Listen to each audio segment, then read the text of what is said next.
and we'll immediately go into executive session.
apologize for the late delay this evening.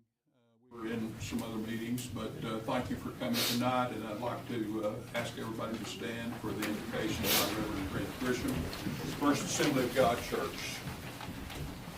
Thank you. Thank you. Let's bow our heads and pray. Jesus, we thank you for this day you have made, and we rejoice in what you are doing for us, and we thank you for all the many blessings that you have brought to our city. And Jesus, I pray that you would bless our city continuously and bless the citizens of our city. Keep your hand of protection upon them.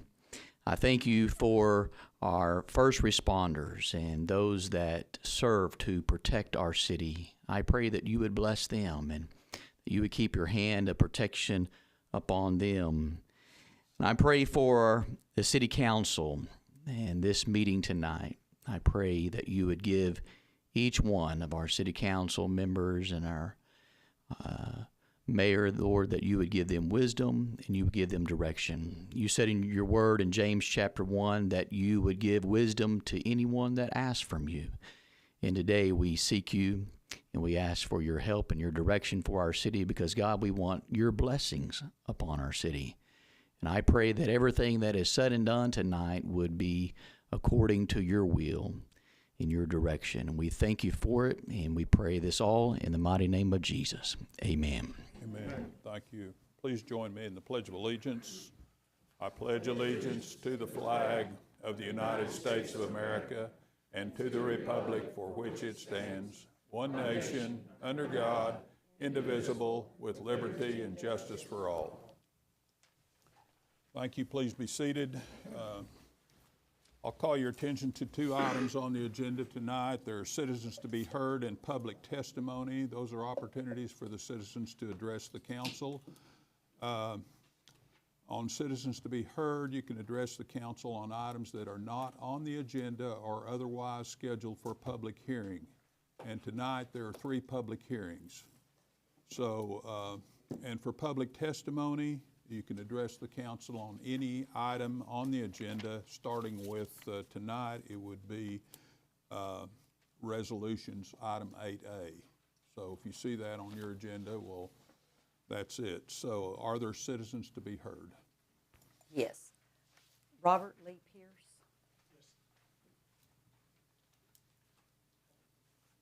Please state your name and your address, please.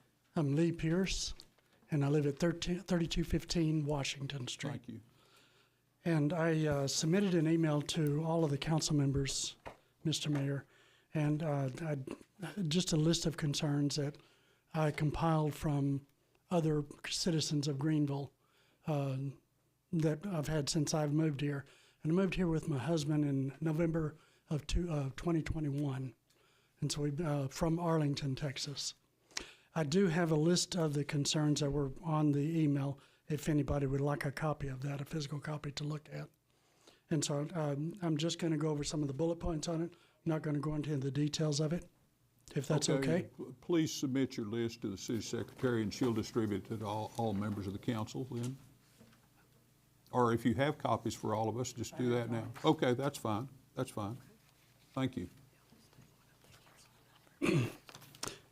And this was generated from a post on Nextdoor that I made, just listing some concerns and questions I had about the city of Greenville since moving here. And there were 38 people that did respond to that post and had similar concerns and other concerns. And so I just summarized them.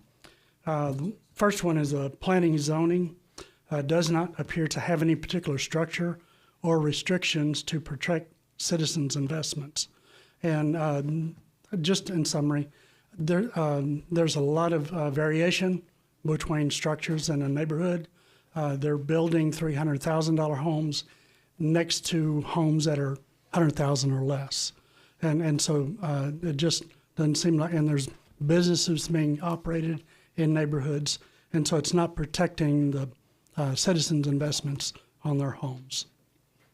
The next one is street maintenance, and when we were looking at homes here in Greenville, we were told that there was a bond recently approved at the time and that they were going to be working on the street to make them repaired.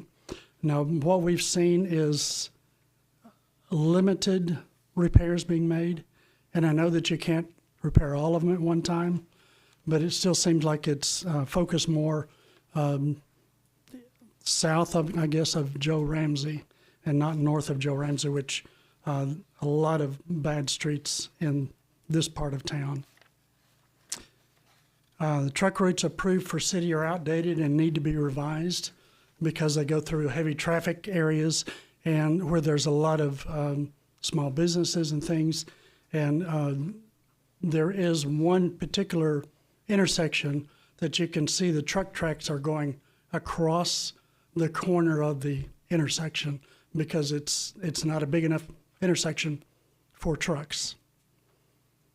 The police force appears to be grossly understaffed for growth of city because of the code violations that I've seen, mainly speeding, noise. There was one particular person on our street, twice a day. He was, it's a 30-mile-per-hour section. He was driving no less than 60, sometimes 70. You could hear his music 4 blocks away and inside your house over the TV. That's how loud it was. And so I did call the police about it, and they did come out, and they watched, a couple of days for me. But, of course, on those particular days, he didn't come down. But there was one day that he did, and I followed him. Probably not the safest thing to do. But I followed him and found out his address, his make of his car, and all that. I gave it to a policeman friend here. He went and had a talk with the guy. I haven't seen the person anymore. I wanted to ask you, are you aware that we allocate 3 minutes for citizens to be heard? Yes, so I'll speed up. Okay, if you could summarize, please. Okay, yeah. So city tax revenue reports are concerning, and main thing on that was it had the third item on the list was unexplained. Reports of federal and state funds received not being properly applied or managed.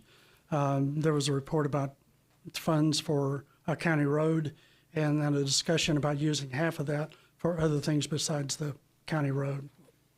And then city code concerns, just driving around the city and seeing some of the houses and the conditions of them, and also the confusion that I experienced in the house that I'm restoring, that we bought here. And then there's also been a lack of response from the city council to citizens' concerns or complaints. And this was just a comment that was made on my post by several citizens. Downtown development appears to be a dead issue. Information and communication should be improved. And then there's a lot of questions surrounding the recreation center project, as you well know. And there were several comments made about Juice and their problems, and I know that they're not under the jurisdiction of the city council, but just know that there are concerns with Juice, the only person or the only business that provides our electrical service. And so I would suggest that you hold a town hall meeting so that gives citizens a chance to voice their concerns, and so we can have an open discussion about a lot of these items. Okay. Thank you, Mr. Pierce. Mm-hmm. Are there other citizens? Robinette Bannister.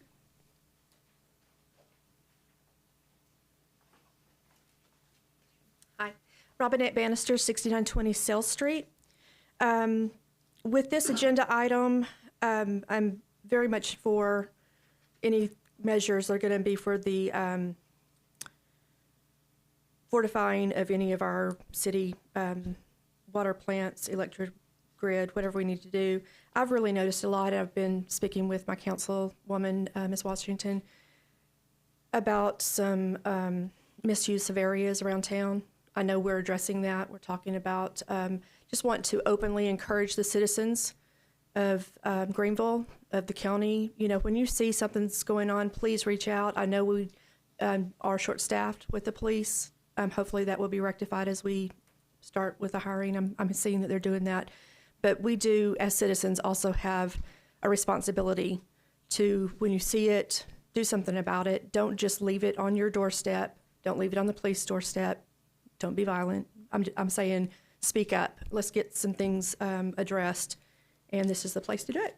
So thank you. Thank you. There are no other citizens, okay? So we'll move on to item 6A, public hearing for citizen input and consideration of an ordinance approving a service contract with Deliver Enterprises LLC Blackjack Disposal for solid waste management and selection of a franchisee. Summer Spurlock. Yes, Mayor, this will be the third and final reading for the solid waste contract. We did the first reading in February, and then the second reading was the first meeting in March, and this is the third and final reading. Any opportunity for the public to, any hearings or any comments that they would like to have. After that, then the contract that was published in the newspaper will be up for approval by you guys as council. Okay, any questions from the council? No questions, I'll open the public hearing. Is there anyone like to speak in favor of this item 8A? To speak in favor or in opposition? In favor? Okay. Who Robin, might that be? Robinette Bannister? Okay, okay. Okay, is there anyone like to speak in opposition to this item 8A? There being no one, I'll close the public hearing and ask what is the pleasure of the council regarding this issue? There's a motion to approve. Is there a second? Okay. Motion to second. Please vote.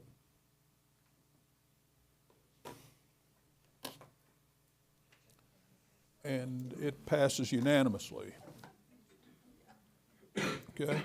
Item 6B, public hearing to discuss and consider an action on an ordinance for the request of Scott Tharp for a change in zoning from single-family 2 district to single-family attached district on property located at 3307 and 3401 Shelby Street. Steve?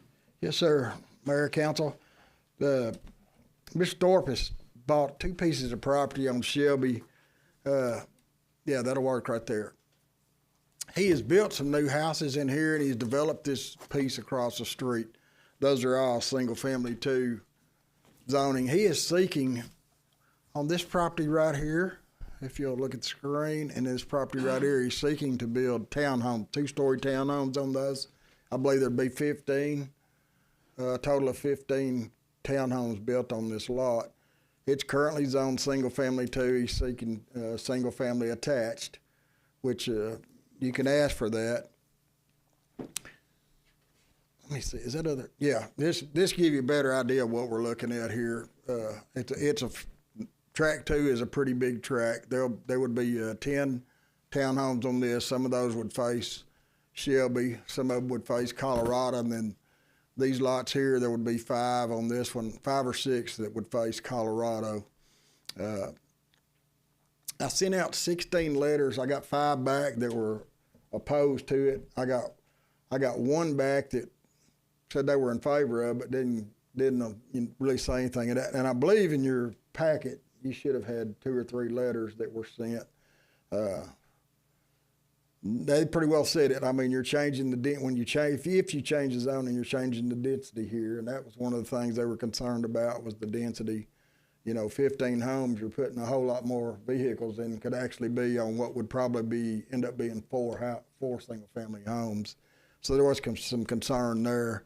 And I'm a little bit concerned about the parking myself. The townhomes had 1-car garages and just enough space to park 1 car there, but they're 3-bedroom townhomes, which require more parking than that. And of course, we don't count street as part of the parking. And I think those citizens that wrote that was one of their biggest concerns. One of the other concerns was that these would be 2-story. Almost all these homes in the area are single-family homes, single-story, so there was concern about some of those being able to look in the backyard. And I don't know if it's a true statement on the big one, but it probably would be on this one because these houses face Shelby. These would face Colorado, 2-story. They would be looking in the backyard, so there was concern with that. The 3 letters made sense when you get down to that. At any rate, I did take it to P&Z last Monday night. and they unanimously recommended denial of the zoning change. There may be some other pictures. This will show you, this is the property right here. Everything around it is SF2. This multifamily you're seeing here is across Sale Street. It's not as close as it would appear here. This is what Scott is anticipating building. They look really nice, but we do have to think about, you know, the one-story homes in the area. So,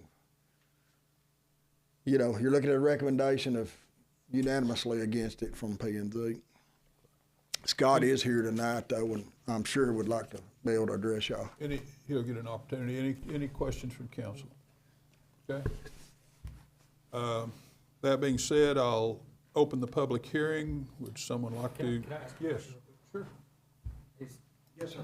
Steve, if it appears that it makes as little sense as it does, then why did we even go to P&Z in the first place? Because it's single family, and you can still ask for a single family zoning. It's single family attached, so that's townhomes. As long as we stay in that same category, you could ask for a zoning change. It wouldn't be any different than asking for SF3 as opposed to SF2. It's the same scenario. Thanks. That make sense? Yep.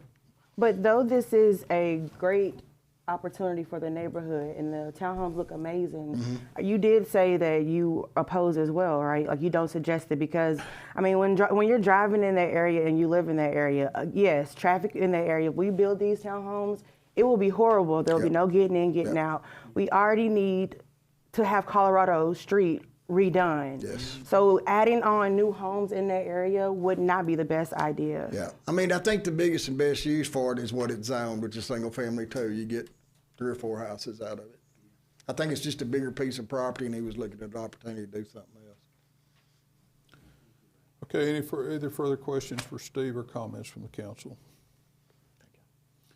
Okay, I will open the public hearing. Does anyone like to speak in favor of this item? Can I speak for myself on that? Absolutely. Come forward. Good evening, council, mayor. I'm Scott Tharp. I live at 10534 County Road 2452. I've been in Hunt County for almost 20 years now. Seen quite a few changes, as y'all have. So as we've heard, the property's a little larger. I felt that was a better fit for my builds. This is what I do. I'm a construction guy. I worked in a grocery store 3 days, and that didn't fit for me too well. So I don't mind sweating and bleeding a little bit. So I was willing to get out and do it. So as far as the driveways are concerned, that was brought to my attention. So I think I have a remedy that would help a little bit. As you can see, the single driveway with a porch, because the lots are very big, I can move these units back on that lot a little bit and make that a double car driveway, but not necessarily a double car garage. So at least all the vehicles could park in the driveway and hopefully not onto the street. However, that's still being done anyway out there, but that would help with a little bit of that remedy. As far as the flow of people, I mean, y'all said it yourself, it's coming, it's here, it's on the grow. Everything kind of needs to be fixed and worked on, so hopefully other infrastructure would help take care of that flow. I know they just worked on Sale Street and opened that up quite a bit, nice new pavement in there, so hopefully that's not too much of a concern. But I'm willing to work towards anything we need to do to make this fit. Once again, the driveway seemed to be one of the biggest concerns there, so I think I've got a remedy for that. Other than that, we've been a big player here in the city. We've built houses here. I've owned residential properties, I've owned rental properties here, and we love Greenville. I'm a good old boy, I like being out here. I have to work in Dallas sometimes because I got to pay the bills, and I don't like going there. I'd much rather be out here. Yes, sir. Could I ask, that's a large lot. If we were just looking at building single-family homes there, how many homes could you build there if they were just individual homes? Two. And it's mainly because on Colorado, the setbacks that are in place because it's both sides are corners. So those corners, as a builder, they just kill me. I can't handle the setbacks. The lot won't provide. There's still a lot there. It's just so small, you can't do anything with it. So this remedied that for me as a builder to make that fit. As far as, once again, another note on the 2 stories, once again, we felt that was a nice fit to go up to save space. As far as looking in the backyards, probably 99%, 95% of those backyards are chain link fence anyway. So, looking over in the back wasn't too big of a concern. But once again, I'm seeking your approval for single family attached. Hypothetically speaking, if this does not pass, would it be possible if this moved down on Shelby further, like the northwest end of Shelby?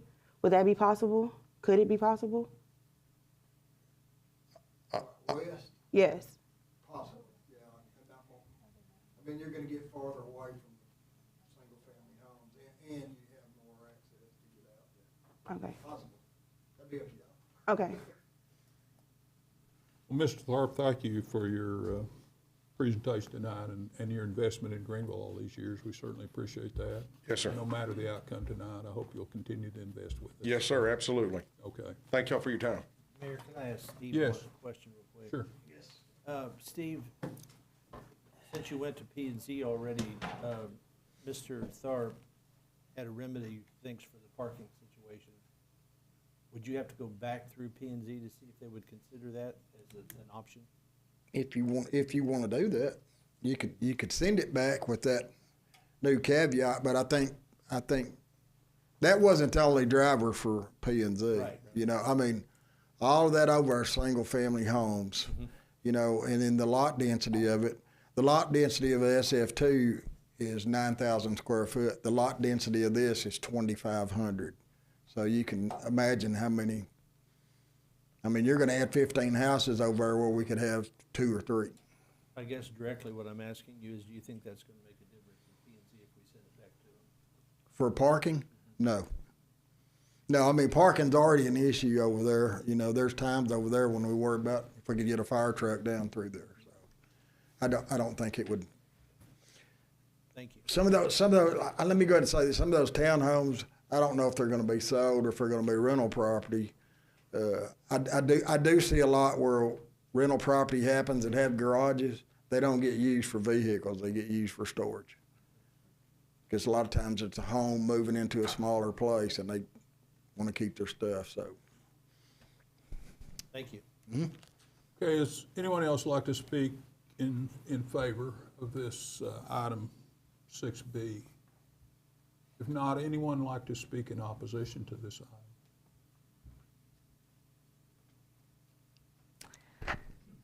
My name is Cindy Eagleton, and I live at 603 River Oaks Drive. I have submitted a paper to speak. Okay. We are the purchasers from the builder originally. We purchased just this last year 5 homes, 3407, 3409, 3411, 3413, and right next to the 2 that he's telling you that are X'd, that is 3405. We're right there. When purchasing these homes, we were told that this was going to be a home development area, and not a multi-family area. I am strongly in opposition of this request for the zoning changed. The density, Greenville has, by the way, I am an investor in the Greenville area, and I started that about two years ago. My daughter lives here and showed me this little quaint town, and so I started investing. Good. About 100 houses. Oh, wow. So I am very concerned buying new houses from a builder and all of a sudden getting these 2-story, less density, 3-bedroom homes, is just phenomenal. It's just not the Greenville area. I don't see that with Greenville putting this less density builds in this cute little single-family homes. And it's just not what in all the developments that I've been purchasing, it just doesn't, I don't see Greenville doing that. When I'm going to buy an apartment complex, I buy it in an apartment complex where it's zoned, and that's where I see that. So I think the most opposition I have is the density, the amount of people taking those lots and for 2 houses and putting 6 units, the driveways and the people for 3 bedrooms, you're looking at parking on the street. And you're looking at just the value of those homes that we purchased going down. So that's what I wanted to say. Thank you very much. Thank you. Comments. Anyone else like to speak in opposition to this zoning request? If not, I'll close the public hearing. What is the pleasure of the council regarding item 6B? I'd like to make a motion and recommend the denial. There's a motion for denial. Is there a second? Second. Motion to second. Please vote.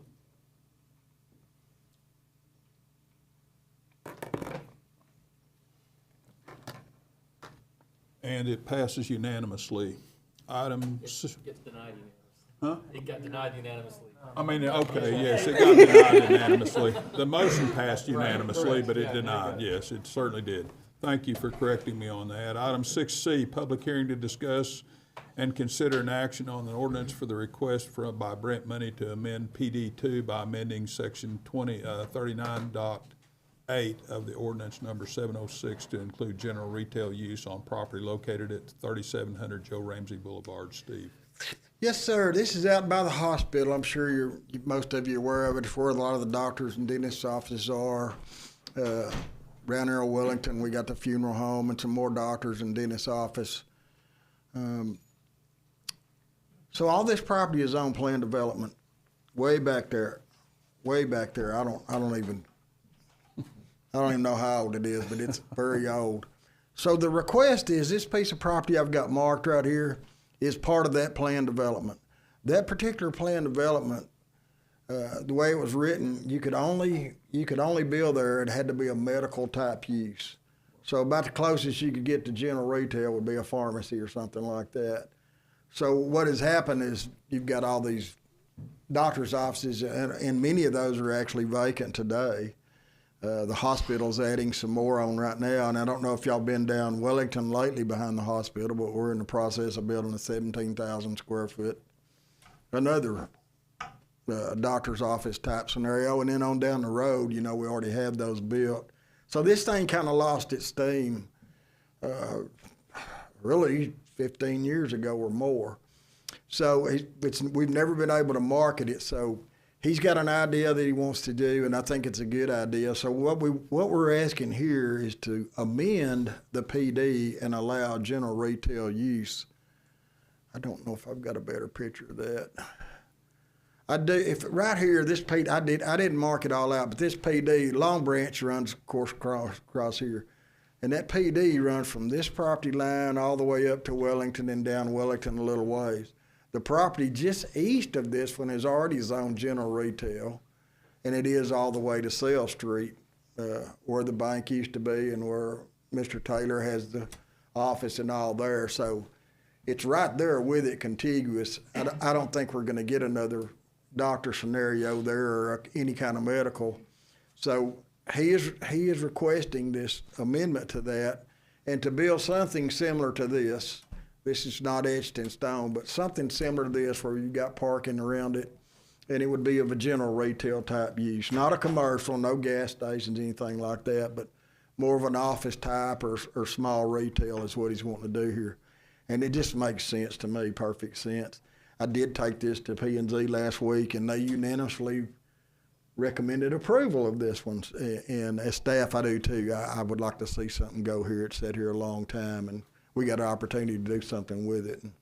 Hey, Steve, speaking of this plan development that's so old, Mm-hmm. would it be possible for us, not here tonight, obviously, because it's not on the agenda, but to loosen this restriction for all of it?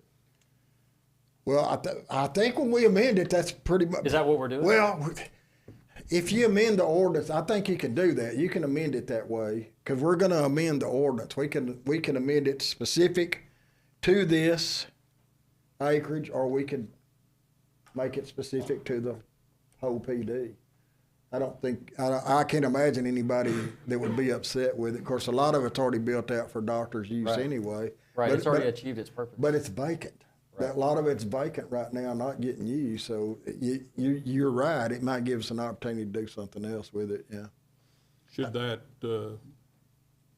go back to P&Z for consideration? Probably should, right? I think if we were going to look at that, but what I would rather do to get him moving, Yes. then I would rather Approve go this ahead one. and Approve his acceptance. and prove this one, and then we can kind of wait and see what happens, because this is going to spur some interest if there is any, and then we can bring it back at that time. And Well, why and don't we do go that. ahead and, do this one now? and Yes, then yes, Go ahead and that's- get the P&Z proactively working. that's my recommendation. Yep. Well, this is on the agenda. I don't think we can change it. Yeah. Right. Okay, thank you, Steve. Any other questions for Steve? Okay, I'll open the public hearing. Anyone like to speak in favor of this item 6C? Good evening, Mayor, City Council members. My name is Ray Howell. I've been a broker here for some 50 years. So been selling a lot of real estate. My wife and I, we own this tract. We've owned it since God, I believe. We have fought this obligation of being office only, and we've had several people over the years that's wanted to put in an office, but it's gotten so competitive now, physician-wise, that they almost need to be a part of the group. I've had investors come in here wanting to build a building, but they won't sign a contract unless it has a contingency in it, that they can get what they want to tenant-wise. And a lot of them are having trouble with the tenants because the tenants can go to the hospital or other entities and the same office area is available to them. So looking at the investment out there, it's hard to sell it office-wise right now. But the big thing that we want to do right now is just have more options to this tract of land so we can develop it. It is a unique tract. Over the many years, I've had a lot of requests from a retail standpoint. It's like pulling teeth if you want to put a medical office on this property itself. So I don't know if I reside at Club Lake, Greenville Club Lake at 1909 East Beach, Greenville Club Lake. And I'll be happy to answer any questions. I've been here, you're talking about a long time, Mr. Ransom, Mayor Ransom, that probably I'm probably one of the oldest realtors alive in Hunt County right now. Okay. So I don't know if that's good or bad, but let me tell you something. That's a stellar record. I don't know how to say that where it sounds right, I guess, but this we feel like I've had so much request for this that it's motivated my wife and I to go ahead and seek trying to do something with this tract of land. Are there any questions for Mr. Howell? Thank you. Thank you, very much, Mayor. Okay, I'll open up the public hearing. Is there anyone, we have it open. Anyone else like to speak in favor of this item? Anyone like to speak in opposition to it?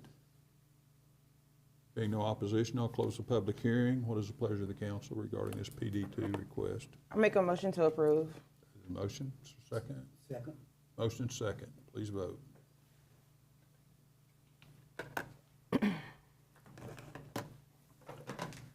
And it is passed, by a vote of 6-1, with one abstention. Okay, note that Mr. Collins abstained from that.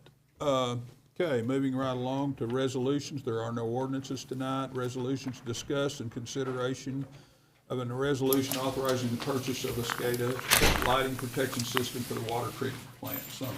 Yes, Mayor, this would be protection for out at the water treatment plant. We currently, the SCADA system is basically the computer that runs all the valves and everything in all our treatment process. About 2 years ago in the budget, you guys as City Council approved $1 million upgrade to that SCADA system. And if you have not been in there and you were in there before, we had the system that was probably as long as this room with a big blue box. It was very, very outdated. And so you guys thankfully upgraded, and we've got all computer screens and everything's upgraded. Back in 2022, there was a lightning strike during one of the storms. It knocked out that system. Thankfully, we were in the middle of implementing the new system, so we didn't have much downtime. But in looking at that, we decided, hey, we need to do a lightning study that would protect this $1 million investment that we just did, and so we did that. Their recommendation is before you. It's approximately $111,000 to install everything to protect that, and that's everything at the water treatment plant, from the clarifiers to the SCADA system, everything that we need to protect it from the lightning system. So this is before you and basically asking you to protect that investment that we made a couple years ago. So, Any questions for the city manager? Okay, if there are no questions, I'll open this up for public testimony. Does anyone like to speak in favor or in opposition to this item? Okay. I'll close the public testimony. What is the pleasure of the council regarding this item 8A? Make a motion to approve, Mayor. I'll second. Okay, motion second, please vote.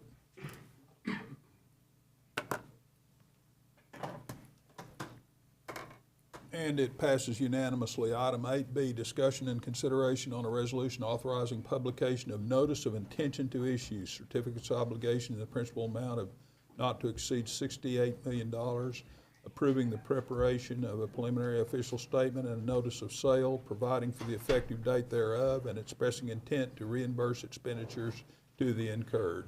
Brent Quarles.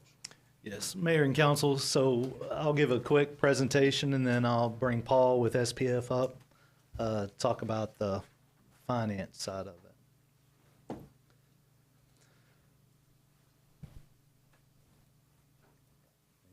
It's not clicking.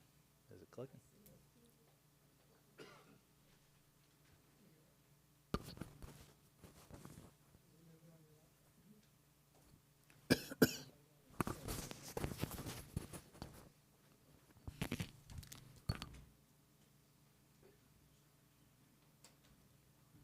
There we go. Okay, so with these type of recreation facilities, our goal is to, we're not just building a recreation center, we're trying to build a community for retirees, young families, teens, and youth for our community. And in terms of, there we go.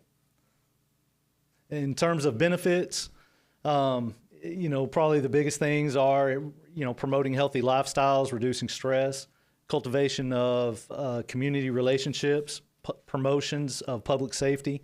In a facility like this, we're able to do swim lessons, CPR classes, things like that to really educate our youth, and then opportunities for tourism.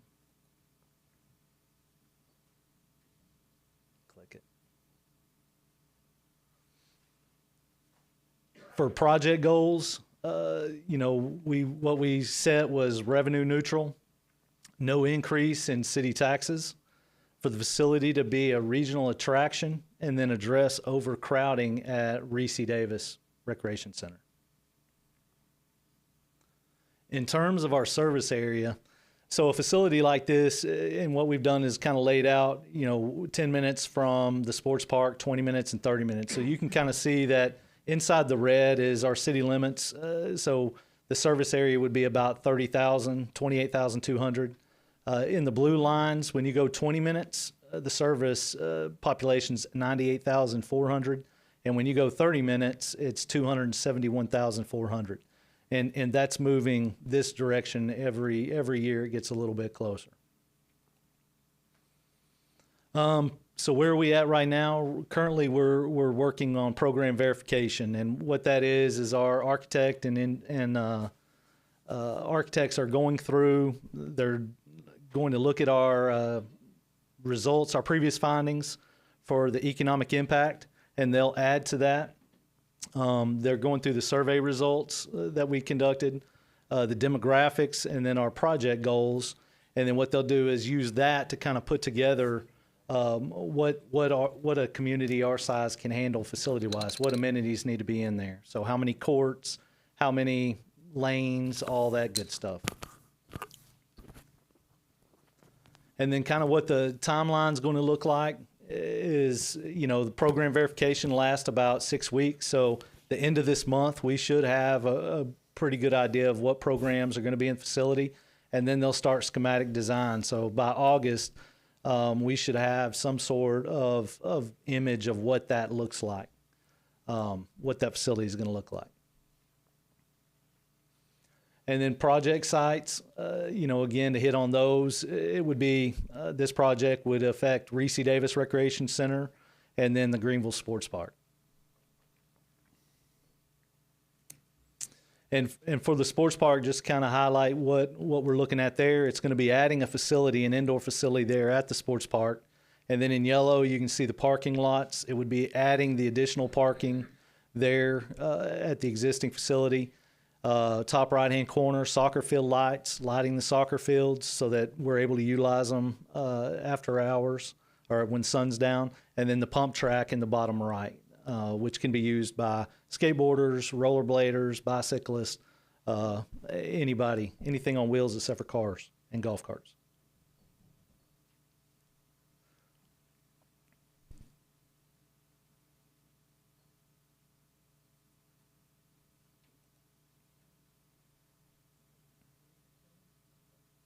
Reese Davis. So it's going to be adding about additional 26,000 square feet to that facility. Primarily it's going to be adding a basketball court and then classroom space so that we can have larger groups, as our line dancing is pretty much maxed out on space. And then, all our pickleballers are maxed out. Our pool players, they're pretty maxed out on their tables as well. And then adding some additional parking.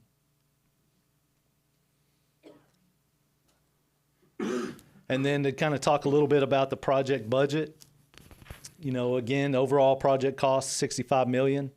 $54 million of that is in construction costs, $38.3 to be spent at the sports park on the indoor facility, $7 million on Reese Davis, and then additional $8.7 million for the additional parking, sports lights, and pump track, and then $11 million in soft costs.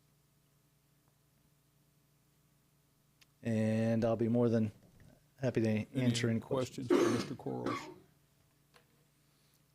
I have one question. Yes, sir. Tell me roughly what percentage of seniors currently use the Reese Davis now? Percentage of seniors? Yes. I would say that it's probably in the 40 to 50 range. Maybe close to half. Yes, sir. Yeah, and numbers pick up it seems like every week we have more and more seniors coming to utilize that facility. So, okay. Any other questions from the council? Mr. Quarles? Paul with. Thank you.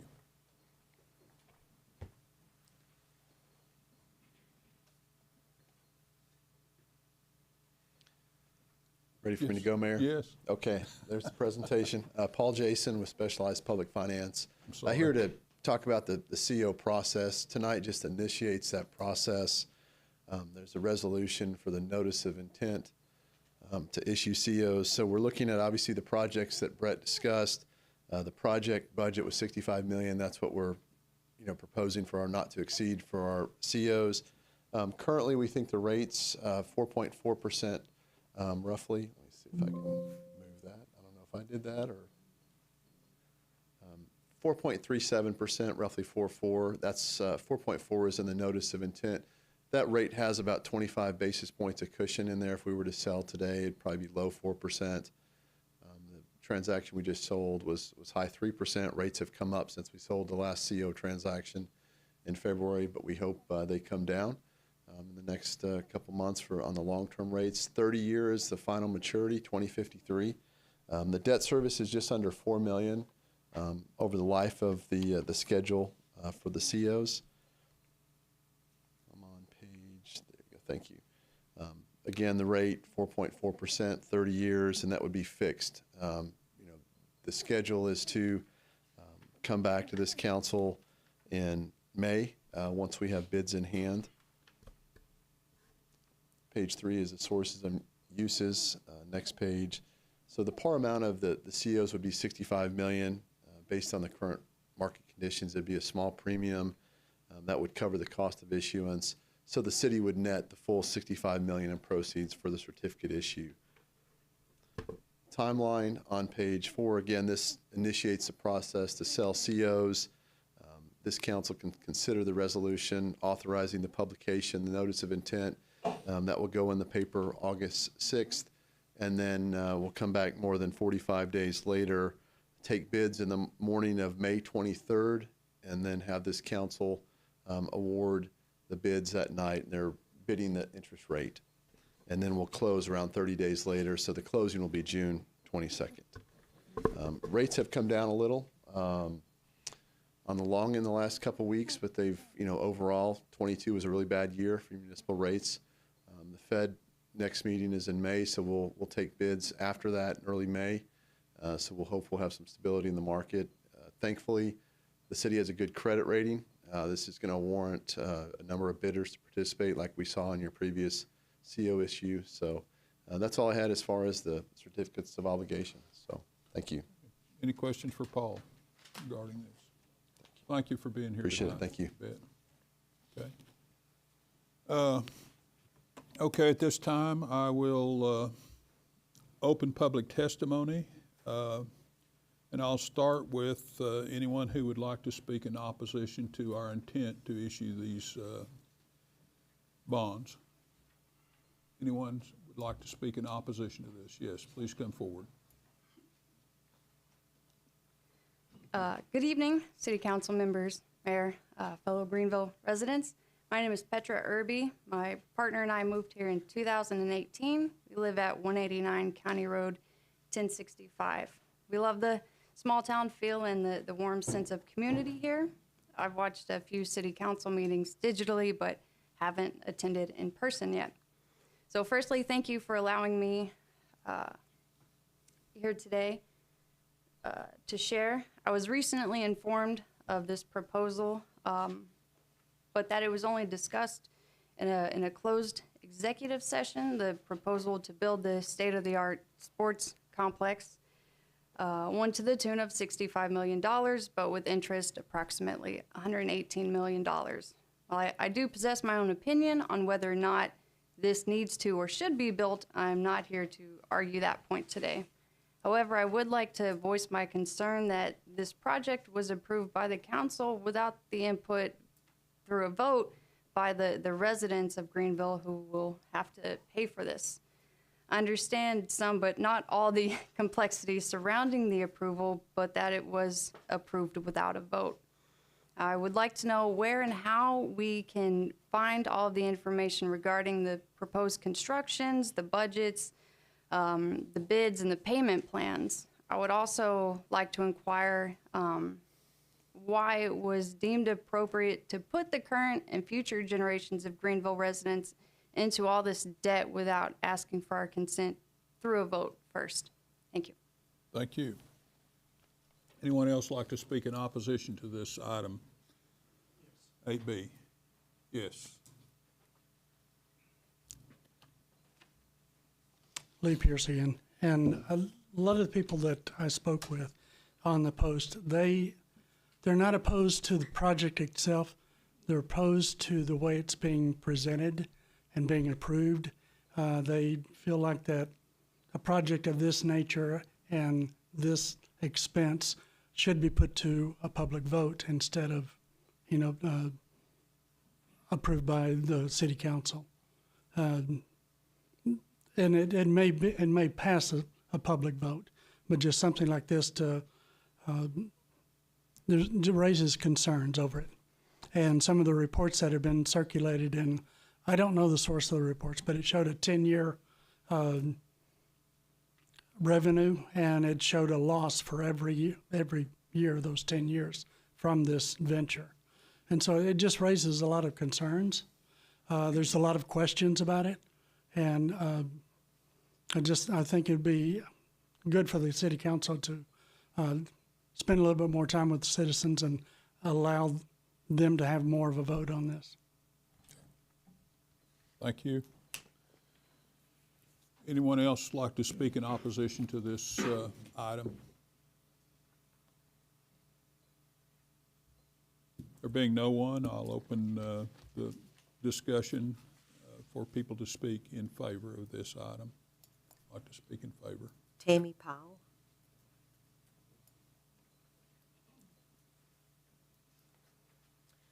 Good evening, City Council. I've spoken before, and I'm speaking again about this. I believe it is time to move forward with this recreation center project. These ideas have been in the works since 2016, and some would argue since 2012. So that's 7 to 11 years we've been talking about this. The public survey that was completed in 2022 showed that 88% were positive about this project. In the latest season of the children's sports, there were 15 new teams created, indicating that certainly we have a growth in our children's participation in sports in Greenville. The number one demographic for Greenville is age group 5 to 17, making up 18.6%. The second is 17.6%, being 55 to 74. So this project's certainly going to target those groups and be a benefit for those groups. It's providing more opportunity for youth activities and growth, and it certainly is upgrading what we currently have available for our youth and our seniors. Again, there are kids and parents that are going out of town to tournaments and events and workshops where we could have those people here, rather than taking off someplace else and putting their money in these other cities. So we need to keep them in Greenville and move towards having other cities come to Greenville for these events and tournaments. The space for seniors at Reese Davis is certainly getting more crowded. We can certainly use the space to have more room to be active seniors. Just today in the line dancing class, we were elbow to elbow. We need more space. We like to dance. With an estimated completion taking approximately 16 months, now is the time to move forward. Please, no more delays. The city council members were elected. The constituents have voted officials in place to expedite decisions necessary for our community to grow and meet the needs of our city. Please, no more delays. Thank you for your comments. Robinette Bannister.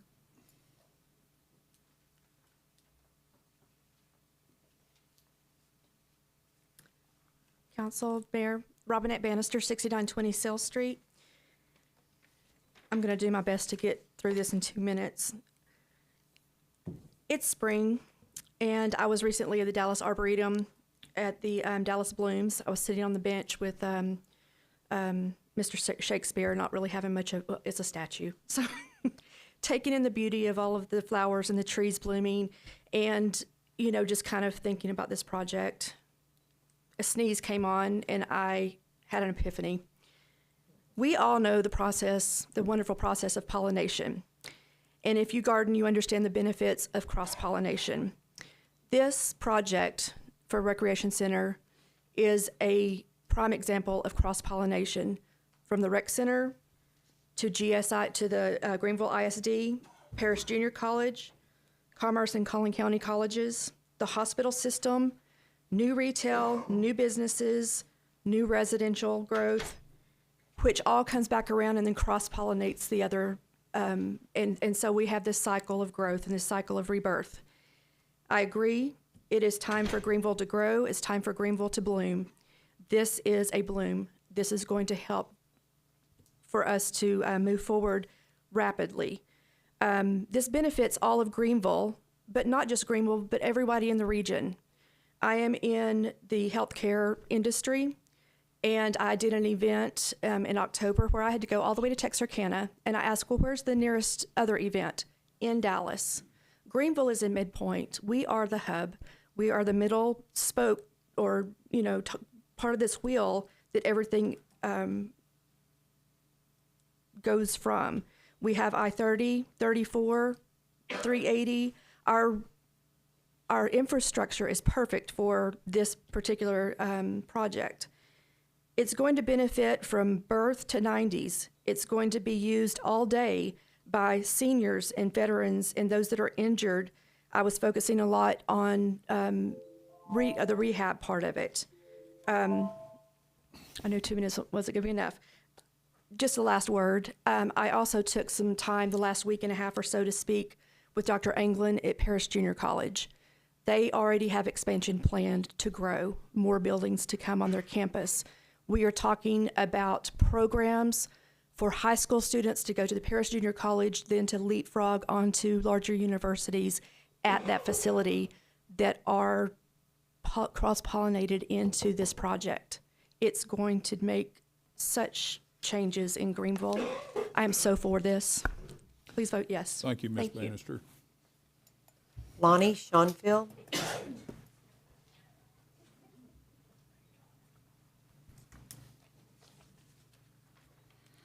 Good evening, Mayor, City Council, and staff. I'm Lonnie Schoenfeld, representing the Greenville Chamber of Commerce, 2713 Stonewall Street. I am here to speak in favor of the Sports Park Recreation Center project. As a Chamber of Commerce, we fully understand the ramifications of having a project of this magnitude in our city. This project would be a game changer for our city.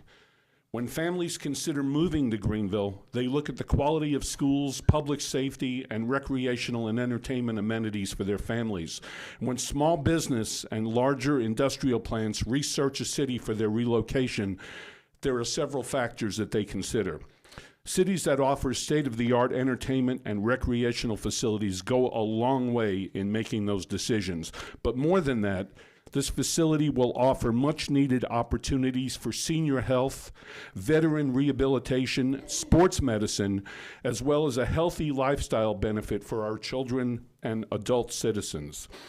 As this tremendous growth continues in Greenville and Hunt County, we must be able to offer a lifestyle that every sector of the community, whether it be business, residential, or tourism, finds attractive. This project offers a facility that will entice people not only from Hunt County, but those of neighboring counties. It will help bring more residential growth, continued commercial growth, and offer the citizens of this great community a big reason to stay in Greenville and not spend their entertainment and recreational dollars outside of our area. While we always will respect our friends whose opinions differ on this issue, we firmly believe this project is in the best long-term interest of the city of Greenville, and the Greenville Chamber of Commerce solidly supports this project. Thank you. Thank you.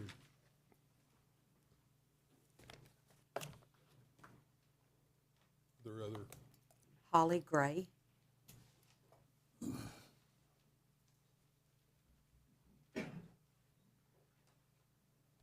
Good evening, Chamber. I'm sorry, Council. Been a long day. My name is Holly Gray. I live at 7402 Hackberry Drive here in Greenville, and I have been in real estate not near as long as Mr. Howell, but 26 soon-to-be years. So I'm very familiar with the new families and people that we have that come to Greenville and what they're looking for, and this is definitely one of the things that I get asked about a lot. Do we have this type of thing to offer to new families? And the fact that it also will accommodate both ages from 0 to, like you said, 90. I mean, it's the perfect opportunity to say to not only the people that live here, but the people who are moving here that we are looking out for what is in the best interest for the future of this community. So I am in full support of this. Thank you. Thank you. James Evans.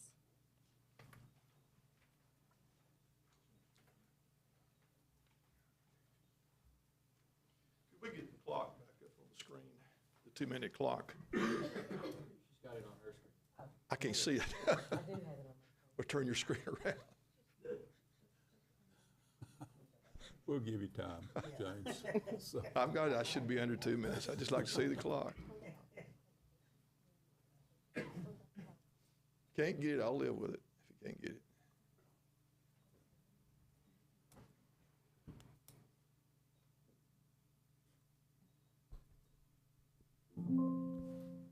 Always causing a problem.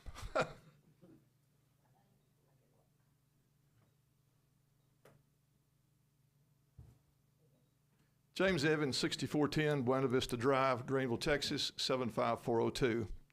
2023 has been a tough year. I started off making trips to T. Boone Pickens Hospice. I came back after that ordeal was passed in history, and I told several people I was going to attend council meetings, but I was going to back away from active participation for a while. That's why I've kept my word on that, because I wanted to for me. I've had several friends call me the last couple of days and say, if you believe in this, come talk to us tonight. Let people know where you stand. I want to go for the record and say I very much support a rec center for Greenville. I think it's needed for the people. It's needed for the future. I would encourage you, as always, you know me, to have a sound, strong financial plan to reach that goal. It's very important for us. As an old school person, city council for 6 years, the public support is very important to any project to be successful. I really feel like that if this went for a vote, I think you could pass it. If the facts are out there, I think the public will support it. I would encourage you not to use the CO, the certificate of obligation, and go with a general obligation bond. I think it could be passed and have the people behind it. I hate to see the split that we're developing right now. It needs to be something that we're all behind. It's something the town needs. The town does need this. I just hate to see general obligation, CO, the certificates of obligation for emergencies. And that's the argument out there in town I'm hearing. It's not an emergency. I would encourage you to pursue it. I'll back it. I want to see the rec center. I would love to see you do it with a GO if it was my option. It's your opinion, it's your vote.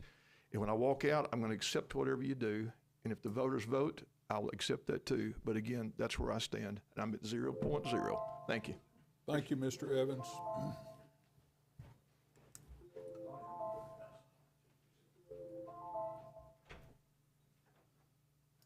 Betty Franklin.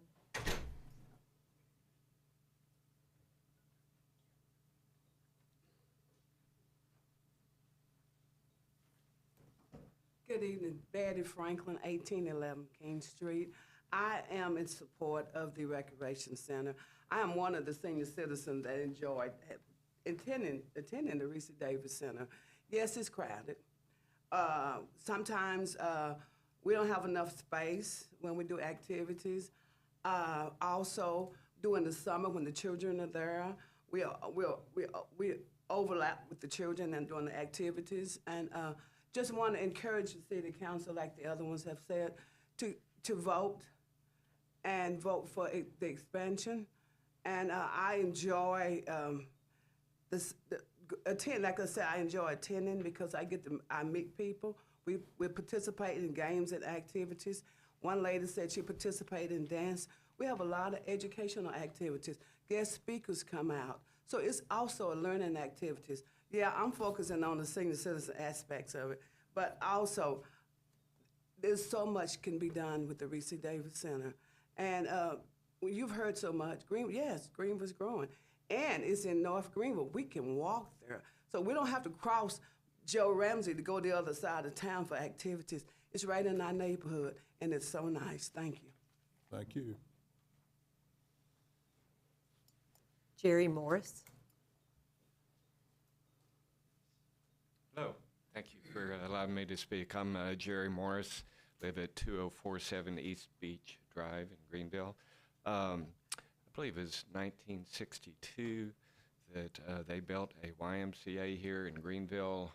My family fully supported that. We actually had a tile on the wall where I swam most of my life, and it was such a huge part of my life having a place like that to go to. I have lifelong friends that I made there growing up, spending lots of time there. And for a town of this size not to have a facility like that is really a real void. Friends of mine and I ride across Iowa every year on bicycles, by the way, and we've noticed that even the smallest towns have churches, schools, and some type of recreational center, usually pretty nice. That's the importance that people place upon this. So speaking personally, I am very much in favor of it. I'm in favor of how you're going about getting this done. Secondarily, I am on the Board of Development, and I'll leave it to my friend Greg to talk about the importance of that, but everything that he will tell you about what people consider when they, companies consider, I've seen firsthand for the last 4 years. So I'll just leave it at that I am for and urge you to vote for this. Thank you. Thank you, Mr. Morris. Adam Miller.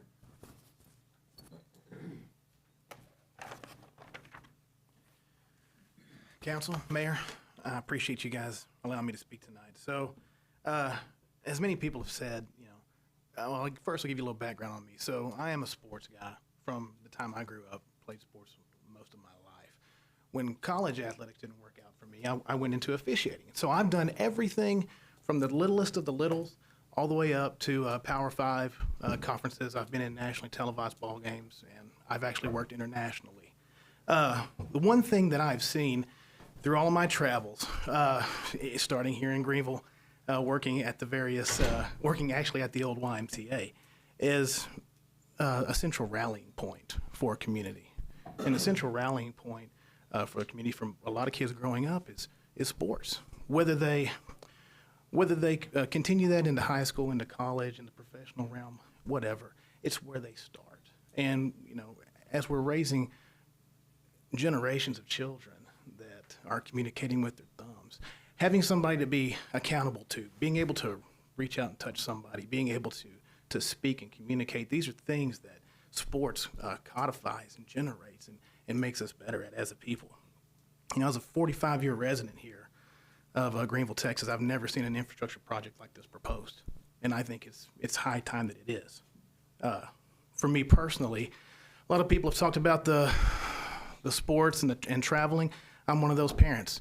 My son, I just left the high school earlier. He ran a track meet, set a school record for his school. But we can't train here in Greenville. There's no open track for us to train. We travel to Princeton, we go to Lone Oak, we go to Cattle Mills. If it's at night, we drive to Roy City because at Summers Middle School is the only place with the lights around here that we can run. Change is coming. We all see it coming. It's coming down I-30. Hit Rockwall 20, 25 years ago. It's hit Roy City 5, 10 years ago, and we're going to see it. And it's coming. And it's time for us to drive change, right? So as I know that, and I'll wrap this up, I know that there's been a lot of talk in the community about how this money should be spent and whether you guys should have the authority to do this. Obviously, you have the authority. Obviously, we voted for you to put you in that place to represent us. Okay. So we have voted. We voted for you. And I urge you and encourage you that we let Greenville drive the change. We let Greenville drive the change. And we don't manage that change as it comes. We unleash Greenville to drive that change. Thank you. Thank you. Dennis Carpenter.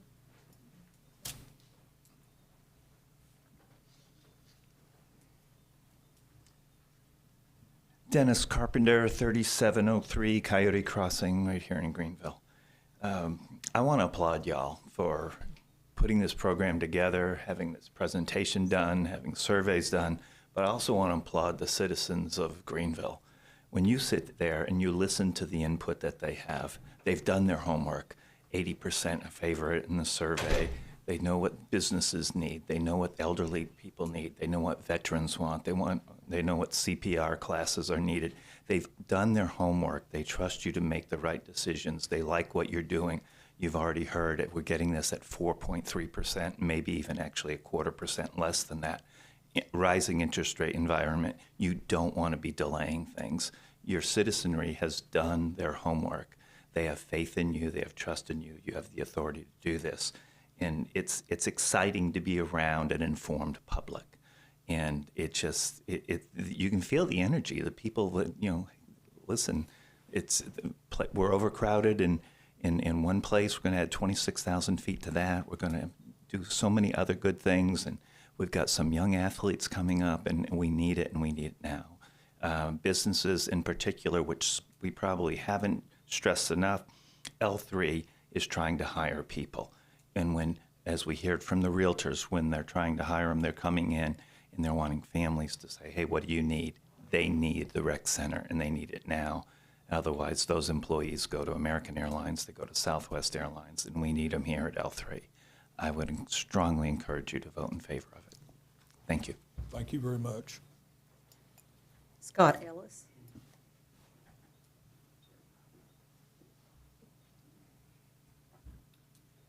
Scott Ellis, 501 Traders. And so this is the first step, okay, of several projects I hope to see over the coming decade. This is one step to many other great things. We speak of what this can bring to our community, and it will bring great things, great memories for our children and our families. It will help our local businesses, our tax revenue, all those things. We can stack them all up. But this is just one project. And as this town grows, it's growing. People are coming. We've heard it happening. And I'm not here to sell houses. As soon as I can build them, they're moving in. It's happening. Okay, there's no, homes sitting with no one moving in them. It's happening. And so the projects that we stack up and that we're able to accomplish will set us up from a decade from now. And so that's what I'm excited about. I'm excited to see what we do in this moment and why we have the opportunity. So I urge y'all to approve, and thank you so much. Thank you, Mr. Ellis. Cheston Henry.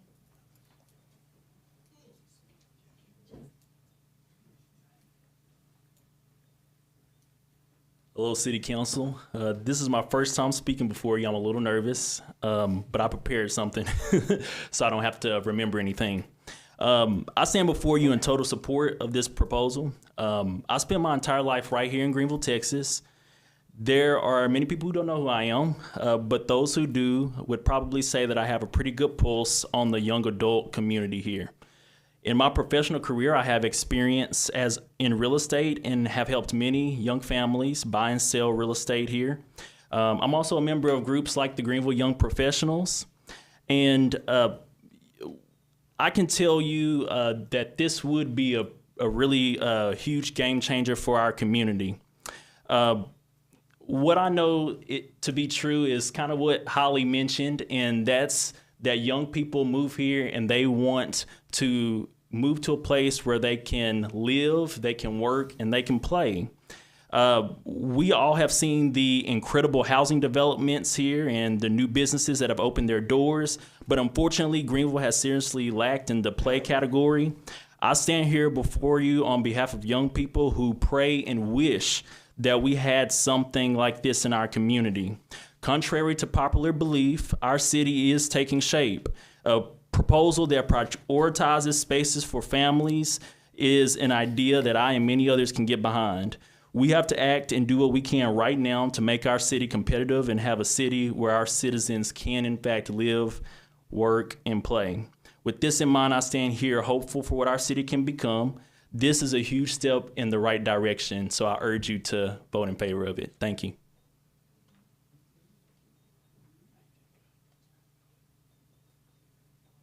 That's all you have? Okay. Being no others, I'll close public testimony. Oh. Well, I'm sorry. I didn't know you I didn't sign that. apologize. I didn't sign a card. Oh, okay. Greg Sims, That's Board fine. Development. I can't outdo what everybody else said here tonight, but I just wanted to say from a recruitment standpoint. So that's what we do at the Board of Development is recruitment. So our board has not reviewed this project, so I'm just speaking to you from my professional position. To me, this is a legacy anchor recruitment project. Legacy. This is going to last for, my lifetime for sure. But recruitment, think about it. Dennis harped on it a little bit, but it's new home development recruitment. new retail, shopping, entertainment, restaurant recruitment, new business project recruitment, new job recruitment, new Greenville families recruitment. That's what this is about. It's about recruiting people to come live, work, and play here. And by the way, if they stay in a hotel room and they spend money here, it's all going to come right here into this chamber, into the budget. So I applaud you for looking at the vision of this and going out and trying to do something to be a game changer. I said that last time when y'all were looking at the architect thing. This is a game changer. It's going to put Greenville on the map for this region, and thank you, Mayor. Appreciate it. Sorry. Oh, I'm sorry I didn't recognize you. No, I didn't no, know I'm you sorry. wanted to speak. Thank y'all. I should have known you wanted to. And you did a good job. Thank you. Okay, I'll close the public testimony. Are there any comments by the council? Excuse me, Mr. President.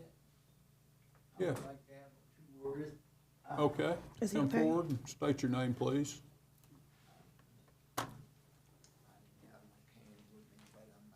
Very proud citizen of Greenville. I'm an elder at Clark Street Christian Church. My name is Joseph McCowan. I have to say Brigham because we were the first settlers here after the Emancipation Proclamation.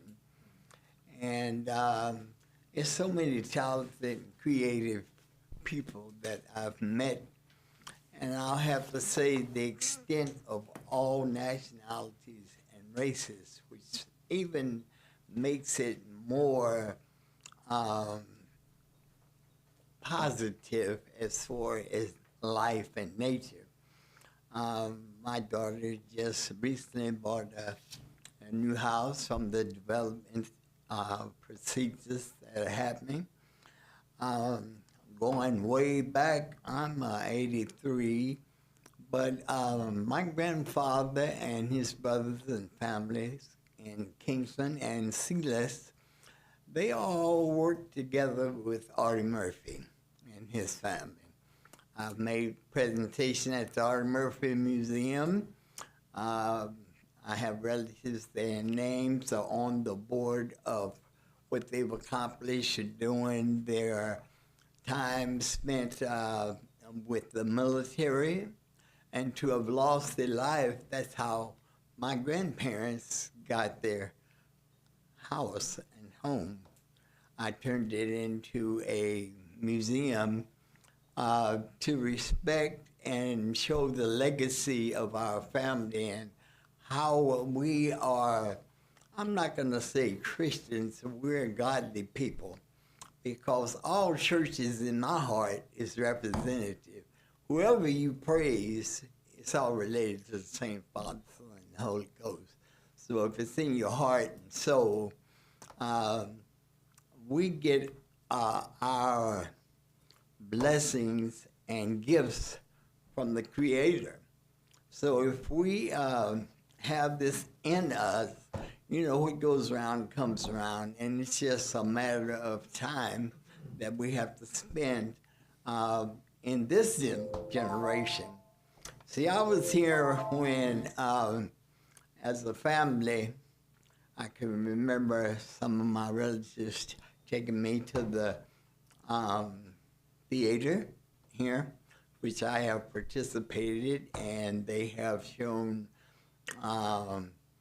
pictures of my work. I painted in oils and acrylics. I did 4 murals at different churches. I did mural for Greenville, Texas. I've gotten the opportunity of working with the mayor, and Dellinger, and also Carol Taylor of the Hunt County Historical Commission. And one of my best friends was Dr. Comrade. And how we met, I don't mean to overspeak, I'm not trying to speak too long. Well, sir, you only have 2 minutes. Could you Only get have to the 2 point, minutes, please, yeah. respectfully? Thank you. I try to do everything respectfully, and usually when you do that, you get it back. In all cases, you don't, because, you know, it's a lot of rules and regulations that don't apply equally to everybody. But I just wanted to say that I implemented an historical marker for Mary Jim Morris. I was born in her house. You know, she was the first principal at Frederick Douglass School. And with the Hunt County Historical Commission, I had to write about an 8-page letter, and my education is barely getting out of high school, because when I went to school, it was a little different than it is now, and people have a lot more opportunities. And when I say people, I mean everybody, because we're recognizing now that everybody deserves to be recognized. Well, sir, I certainly understand that. Could you, were you here to comment on the sports facility? If you were, could you finish your comments? Yes, I did. You're a little over time now. I did a, I'll say a picture of the Reese Davis Center. Reese Davis was my grandfather's best friend. He used to talk about him all the time. See, my grandfather had a buggy and wagon, and at the time when I was coming up, we called it Darktown because we didn't have no street lights or paved streets. But we used to run around barefooted, enjoying our life, because, you know, sometimes you just have to be thankful and know how to praise God for blessing you. You know, He's the only one that can give you peace. And I have a lot of peace, believe me, I do. But I won't say no more. I have an extensive portfolio, and I also have a proclamation from the city council when Holly Gocher, Ken Money, the mayor, and we would celebrate a Darktown block party in reference to our family, you Sir, know, I'm and their legacy. But I thank you for the time. I could talk and tell a lot of you a lot of things that you probably don't even know, because there's a lot of people that don't even know Greenville. They come in here from all over, but I can tell my story, and faithfully, I'm very proud of my family. And the Reese Davis Center, I did a picture to do a mural there, and the director here, we've met before, and I brought different presentations. But you know what's so interesting in life? This is one with Dr. Comrade. We was in the paper together. Sir, I'm sure we'd like to hear your story That's some okay. other time. Thank but you. it'll have to be And I'll say appropriate. this sincerely. Bless all of you to recognize that Greenville is growing in a serious way. And when you start seeking truth and justice and equality, you'll see it grow. Thank you very Sure. much. We appreciate it. All right. Thank you. Okay, close the public testimony now. And are there any other comments or questions? I'd like to make a statement regarding this issue, if it's okay with the council. I think it's important for everyone present to understand kind of how we got to this point. There's been a lot of, I think, to some extent, misinformation.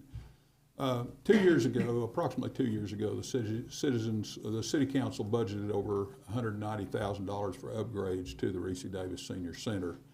And at that time, it was already crowded and busy, and we discussed at that time if it continued to be that way. We obviously at that time we needed an additional gym and that sort of thing. And we discussed at that time if the trend continued, then we were going to consider a sports center of some kind. According to the National Recreation and Park Association, 9 out of 10 Americans identify parks and recreation as an important service provided by their local government. And furthermore, the support spans across every segment of the population by generation, race, ethnicity, and household formation. It crosses the broad spectrum of people. Considering this situation then at Reese Davis last August, the City Council commissioned a survey about the need for a new recreation center sports facility. 839 people responded to that survey. 1,184 were residents and 655 were non-residents. But the support for the facility was overwhelming. 81% supported the facility and were even willing to pay a fee to use it. 53 supported the facility even if it raised taxes. And I want to point out, even if it raised taxes, seniors' taxes are frozen. So these responses by any measure, I think, represented a mandate from our citizens as we've seen tonight. Based on these surveys, results, the City Council directed the city staff to continue to investigate the project with the following goals. The facility would be revenue neutral. Essentially, it would stand on its own bottom and its P&L would break even. Essentially, from an operational standpoint, it would work. That it would not increase taxes, that its amenities would distinguish it from a regional attraction, and that Reese Davis certainly would be expanded to accommodate the need. I want to reiterate about taxes. It would not increase taxes. And our staff has looked at that and done some models. We're doing some more models as we get into budgeting. We're doing some other things. And they've confirmed that this project can be accomplished without raising taxes.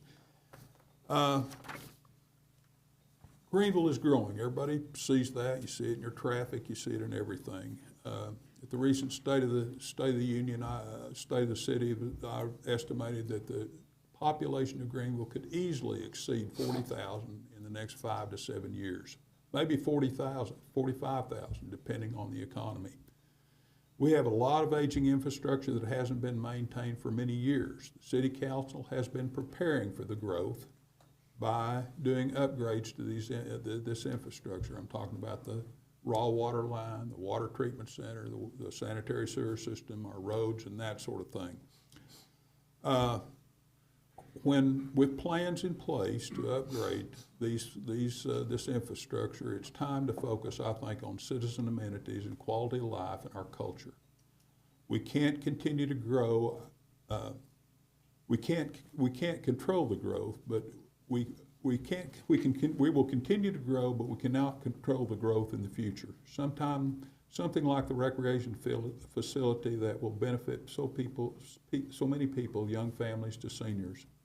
It will be a magnet for regional activities that create trickle-down from sales and use taxes, as well as a play-to-play revenue opportunities for sports leagues, tournament hosting, training, and practice. And because there's something for everyone, it will improve life, and somebody's already said this, from ages 2 to 99. It will be transformative for our community and our region. And now I want to talk about taxes, because when we talk about taxes, I'm very proud of what this council and previous councils have done the last 5 years. When you think about growth, of any kind of growth, growth consumes cash. So it's been financially challenging to balance the growth that we have and upgrade the infrastructure at the same time that hasn't been maintained, not for just the last 5 years, but 30 or 40 years. We have infrastructure in our downtown that's 60 or 70 years old that needs to be upgraded. At the same time, it's important to make sure that our most important asset, which is our employees, are properly compensated for the job, and they do with this runaway inflation that we have. Despite these challenges, we've reduced the tax rate 22 cents in the past 5 years. Think about that. 12 cents in actual reductions and 10 cents that the various city councils have proposed in tax increases for road improvements. In 2019 and 2020, we adopted a tax rate that meant no year-over-year tax increase for property owners. That had never, ever been done before. In 2021, we increased taxes $21 on a $100,000 home while we were going through an inflationary period, and that same home appreciated between $5,000 and $15,000 during that period. This council and prior councils have realized the benefit of leveraging historically low interest rates by moving projects forward. good example is the road project, where we were paying $2 million a year to do roads, and we found out that we could borrow $50 million and do all those roads in the next 18 months to 2 years and save those costs, the inflation costs for the additional construction costs and that sort of thing. So I think this and previous councils have acted and been financially responsible, which should engender citizens' trust. As such, I think it is acceptable for this council to move forward with this project, something that our citizens overwhelmingly approve through survey results. This will make our community more attractive, and it will be a wonderful benefit for everyone. All of you have spoken about that, so I want to say tonight, I hope we're just building a sports facility. We're not just building a sports facility, we're building a community. Thank you for being here. Now I'll ask what is the pleasure of the council regarding this issue. I'd like to make a motion to approve. The motion approved? Second that, Mayor. Okay. Motion second, please vote.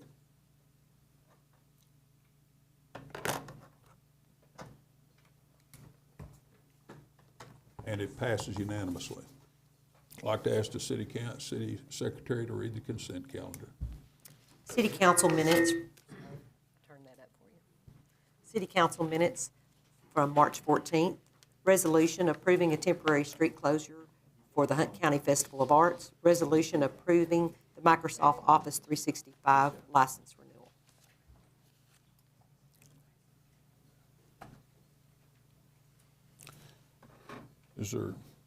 Are there any questions regarding these issues? Jerry, if I may, I had one question about the sports facility. I know we already voted, and it doesn't matter. Oh, did I not recognize you? Yeah, I didn't try very hard, but I did have one question I wanted to direct toward Daniel. I did have somebody contact me to ask what does the state provide a petition process? Does the state what? The state code, is there a petition process outlined in the state code? Yes, there is. Okay, yeah. That's it, just wanted to Okay. ask that question. Yeah. Okay, the consent, we're back to the consent calendar. Someone that said they wanted to speak. She signed up. Robinette, did you want to speak on any of the consent items? No, okay. Okay. Oh, I signed up. I'll allocate 2 minutes. Okay. That's all. So much. I didn't bring my cane with me. Just to show you how the population, I can remember it being like 24, 25,000 here in Greenville. But when I was a kid and would travel here to Greenville with my family, they would always stop in the next city over is what's the next city over? Roy City? No, and it's a Metroplex now. Huh? The next one over. Garland? From Rockwall. Mesquite? Huh? Is it Mesquite or Garland? McKinney, excuse me. I'm getting that dementia and Alzheimer's, boy, and it hit me hard. Well, there weren't many cities in between back then, right? Well, I was going to say, we would stop, and we had family, and McKinney was smaller than Greenville. It was a little small country town, and some of our family members were the first, say, administrators. They have a school named after Reuben Johnson. I went to the school just to try to see when they would have another, presentation or celebrate.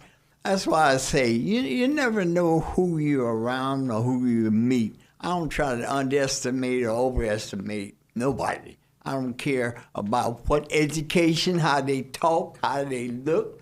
It's people that's anointed from the Holy Spirit, just like all of you. And they have time and place and assignment that's given to them when they come here. And you learn so much from each other because people are getting convicted now every day. I don't care who they are. Thank you, sir. They don't have that spirit in them to keep them at peace. and don't do no satanic things, you know, that these demons and devils is producing. Well, thank you Excuse very me. much. Your time Thank is you. up. All Thank of you. Yes, thank you for being here tonight. We certainly All right. appreciate it. Now, to the consent calendar. Did you read the consent calendar? She read it. Okay, I'm sorry. Are there any questions about the consent calendar? I make a motion to approve it. I second that, Okay, there's a motion and a second. Please vote.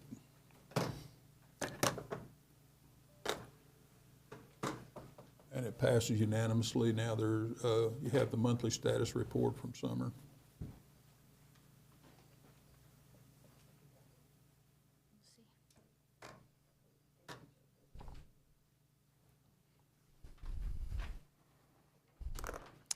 Thank you, Mayor. This will be the status report for March. And this is going to be the waste connections in February, a little bit higher on the first complaint. Second complaints were a little bit down. So I don't know how that'll change after tonight. Might be interesting. Utility cuts, these are the ones that we hire the contractor to do. They did 18 in the month of February. Pothole in-house repairs were about 90 for the month of February. Street sweeping miles for the month of February were 151. Obviously, we had the freeze, so we had some extra sand. So I think that was why it jumped up so much in that month. So they were continuing to clean up everything that we had put down to make sure the ice was taken care of on the roads. No mowed areas, obviously. With the weather and it's not growing season, those kind of things, we really didn't have any places to mow. You'll see this change quite drastically for the month of March. There was obviously no intersections were cleared. Nothing was growing at that time. That has obviously changed in the last couple of weeks, so you'll see that jump up as well. Signs replaced. They replaced 26 in the month of February. This includes.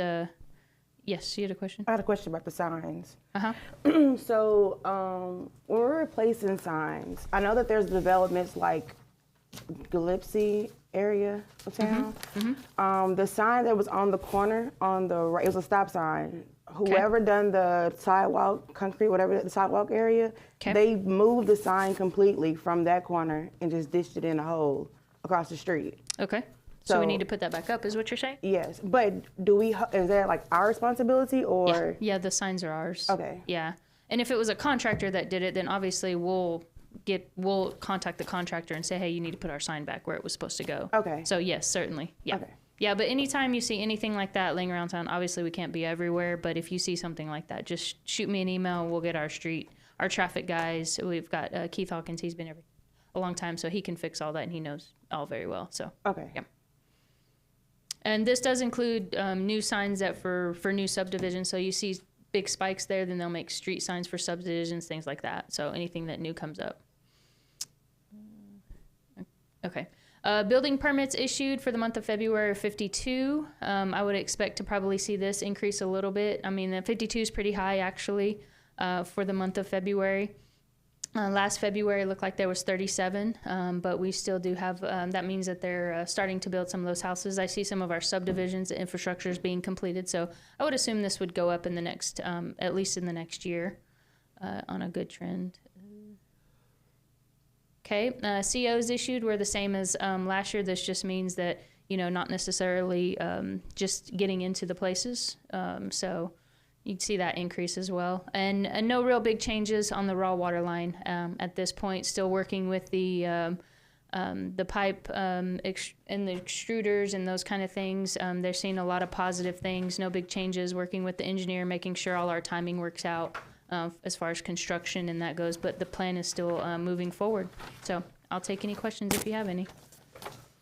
Any questions? With the potholes and street repairs, how far behind are we with work orders on getting those done and completed? Do you know? I have no idea. I don't know. We're usually on a 2-week schedule. For the potholes, are you talking about utility cuts or the in-house repairs? In-house repairs first. In-house repairs, I'd have to double check.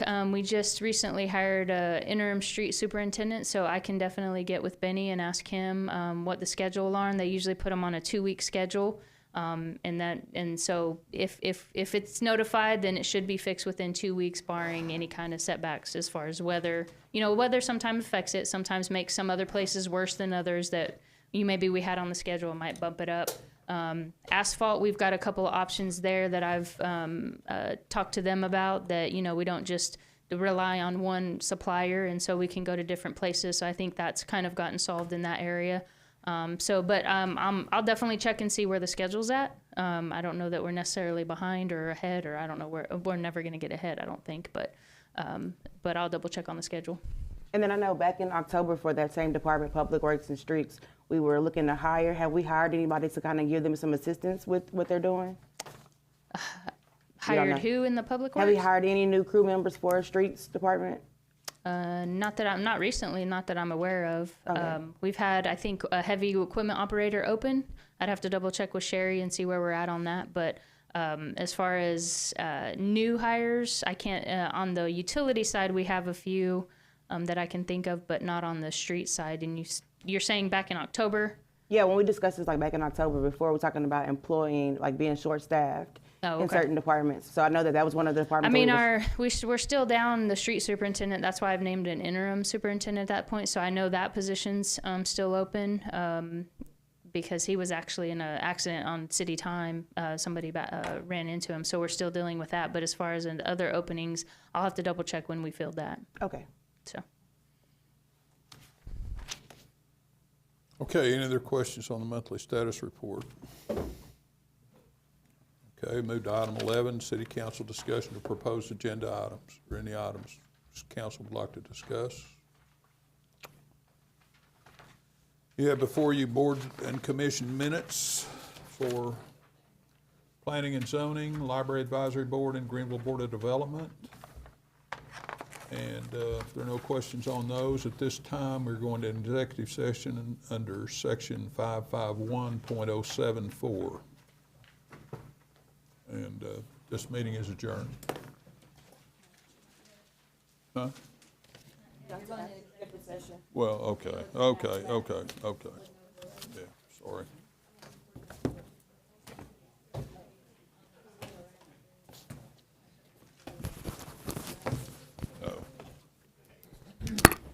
So